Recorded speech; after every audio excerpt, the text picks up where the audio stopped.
What I need to know is where did COVID come from? Did it get released? Was it in a lab? Was it a bat virus? 2020, just tell me. Well, first of all, we don't know. And that's one of the biggest issues when people make assertions like it did this, it did that. The general thinking is that it emerged from bats, and then because of the unsanitary conditions of the wet markets in China, you end up with it spreading around and then going crazy. And that's really easy to believe, man. Yeah. I don't understand why people can't believe that. I know Tucker Carlson had that woman on. Sure. So for those of you that are listening, a woman who worked at, I believe, Hong Kong University or University in Hong Kong saying that it was manufactured and released on purpose. And I'm kind of like, first, it's one person who didn't work in any of these labs in China saying this. And I feel like there's certain people. She says she has evidence. She released a paper on it explaining it. And so I can respect that for sure. I'm not a scientist. I'm not going to refute it.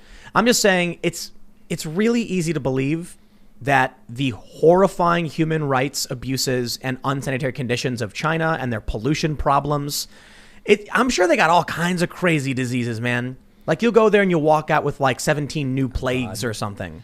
And I'm not trying to be mean. I'm saying right. Those wet markets are really dirty. Yeah, they don't really exist in the United States, do they? Not in the same way, but if you go to Chinatown, you've seen this, right? When you're in New York and they have all the dead ant, the fish and the rabbits and stuff. They're just sitting in front of the shops. Fish, yeah. I don't think I've ever seen rabbits. They hang from the windows. But yeah. You've not seen the rabbits? I don't think so. I'm pretty sure. Maybe it's ducks. Maybe I'm thinking ducks. Ducks, definitely. Okay, yeah. Ducks. I'm pretty sure I've seen maybe I haven't seen rabbits. Maybe I dreamt that and it's not real. Ooh. I don't know. But it's not the same maybe thing. in The Walking Dead. Yeah. But when you go to I wouldn't call it a wet market. They have a display of all the fish, and it kind of smells. Ice. Well, but that's anywhere. That's at for sure. Any seafood market in the city.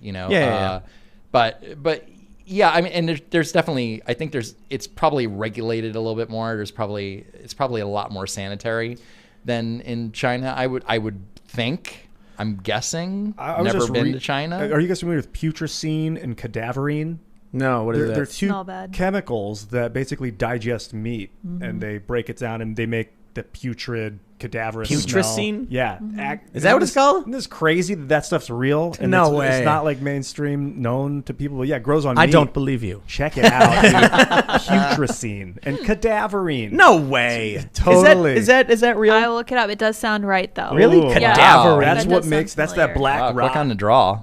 Yeah, let me Google it. How did where are we going with this? We were talking about the wet markets, and then we talked about. Okay, I'm like, what? Chinatown. Here's zombies on it. But here's a thing that Joe Biden mentions all the time. He's like, why didn't we have people on the ground in China when why didn't we send people there? It's like, do you think they would have showed us?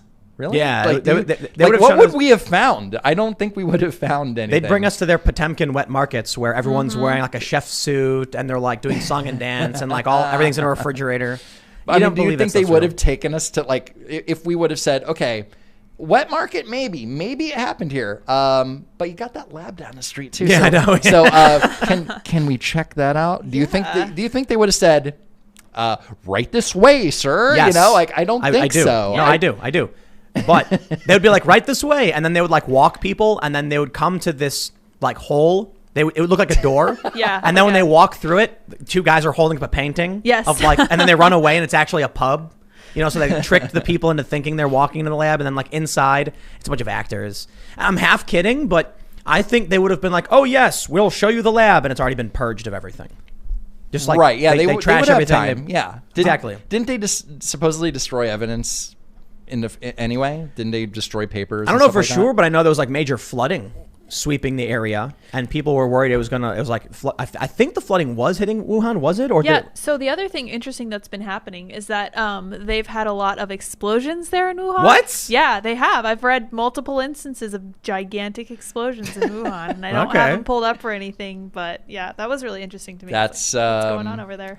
Wow. Yeah, weird, right? Coincidental. I know you're shocked. Yeah, it's shocking. It's crazy. Weird stuff happens in China. What if, who were we talking to? They said, was it Jack Murphy? Said, we're at war with China. Yeah. It's just fourth generational warfare. Mm-hmm. So one of the problems a lot of people have is a normalcy bias and an optimism bias. And so they'll assume, I guess there's another kind of bias for it. I don't know which one it would be, a history bias. if it doesn't happen this way, it's not really happening. You know what I mean? Like they assume war means like, fighter jets shooting each other in the sky and blowing up. And then like we land a bunch of U-boats in the shores of China and like, and storm in. But that's not what warfare is today. Today, it's manipulation, it's media strategy, it's disruption, it's demoralization. And so I wonder if some of the things that are happening in the U.S. and China, and I'm not saying that there's a grand conspiracy or anything. I'm saying there could be warfare going on we don't know about. So it's actually, there's something called industrial control systems. They're, digital technology that can control power plants and refineries. These things are easily hacked and easily disrupted. I went and saw tons of displays. I was at DEF CON and Black Hat, these hacker conventions, years ago. And they had a whole section on ICS hacking, industrial control systems. And they're like, here's how you can blow up a power plant. And then they actually did a demonstration where they made a pipe burst. They put a valve on it, though, so that when it bursts, it pressurizes the valve. But there was like one thing where they said, like, this system that we're manipulating is what nuclear power plants use. It's what refineries use. And we can actually hack this system very easily with only a few lines of code to send the fluid, whichever it is, in the same direction into the same pipe until it explodes. And the pressure, boom, will spray fuel and probably spark a fire and then and go up. And so I think about stuff like that. And I don't know to what extent we've shored up our cybersecurity defenses, but I don't know that even if we did, it would make a difference. All right. So I bring this up because then you hear all these stories about like, this oil refinery blew up for unknown. It was an accident. It must have been an accident. Then you hear about these explosions happening in Wuhan. You hear about all these things. And I wonder how much of this may actually be hot war, like legit full on efforts by both countries to hurt each other. Meanwhile, the public just thinks everything's okay. Or maybe it was the Chinese trying to cover up things and right. Oh my God, this explosion just happened for no reason. Heavens! So I mean, I mean, it's possible. As far as infiltrating these systems, do you think that all countries have the potential of doing it to all other countries? Dude, the scary thing about cyber war is that some 19-year-old kid who's bored in his bedroom from like anywhere could be like, I would like to do these things. Like Twitter?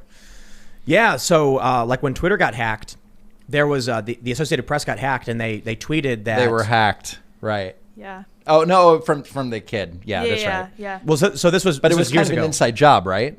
No, the last one. No, Yeah, I'm talking about a the most different recent scenario. Oh, okay. So this was years ago. This kid in Russia, he was Syrian, hacked Twitter, and we believe this is the guy. At least the last time I had anything to do with reporting on the story.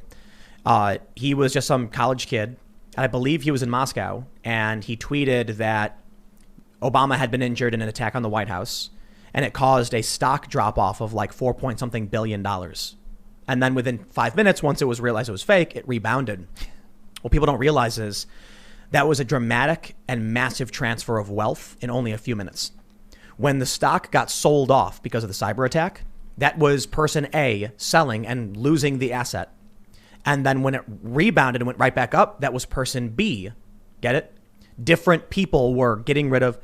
I couldn't imagine being that person who was sitting on your stock. Then there's this fake tweet. The computer automatically sells off your assets, and then someone else automatically bought them right back up. And then you realize it was all fake. Okay, because they said they had like a sell limit. Like if it drops below this, then automatically sell it off. Is that what you're saying? So what happened was when a few people heard this and sold, then they hit I forgot what it's called. I'm not a stock person. Yeah, me neither. They hit that number where it's like if it drops this low, sell, which triggered a cascade. Mm-hmm. And then once people realized it was fake, people started buying again, which triggered the other cascade in the other direction. So we saw billions of dollars exchange hands at that point. That's crazy. Yeah. So that's the scary kind of stuff, we could see. So I think maybe it's all speculative for sure. But yeah, it could be them trying to cover things up. And I think the craziest thing about it is sort of the complacency. Is that the right word? Like the collusion in a sense from media companies and from social media.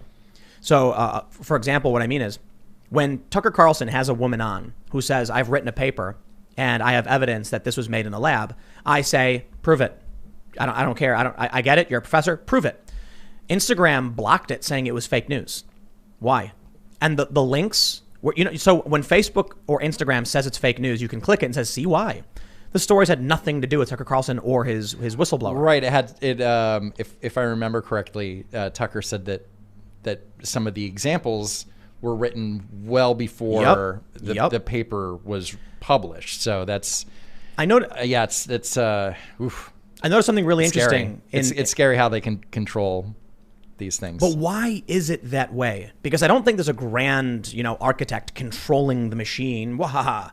But when Tucker Carlson has an expert with credentials, PhD from a university in Hong Kong, who says they have proof and published a paper on it, how is that fake news? It's an expert opinion. But somebody did come out. Somebody did. They saw that tweet and said, like they hit a button to market it. That was not an automatic thing. Exactly. So because an algorithm can't tell right what the context of a discussion with Tucker Carlson is. Exactly. Thanks for checking out this clip from the Timcast IRL podcast. We do the show live Monday through Friday at 8 p.m. So come back to check us out when we go live. Don't forget to subscribe, hit the like button, hit the notification bell, and we are also available on all podcast platforms for free if you want to listen to us there. Thanks for hanging out, and we will see you all next time.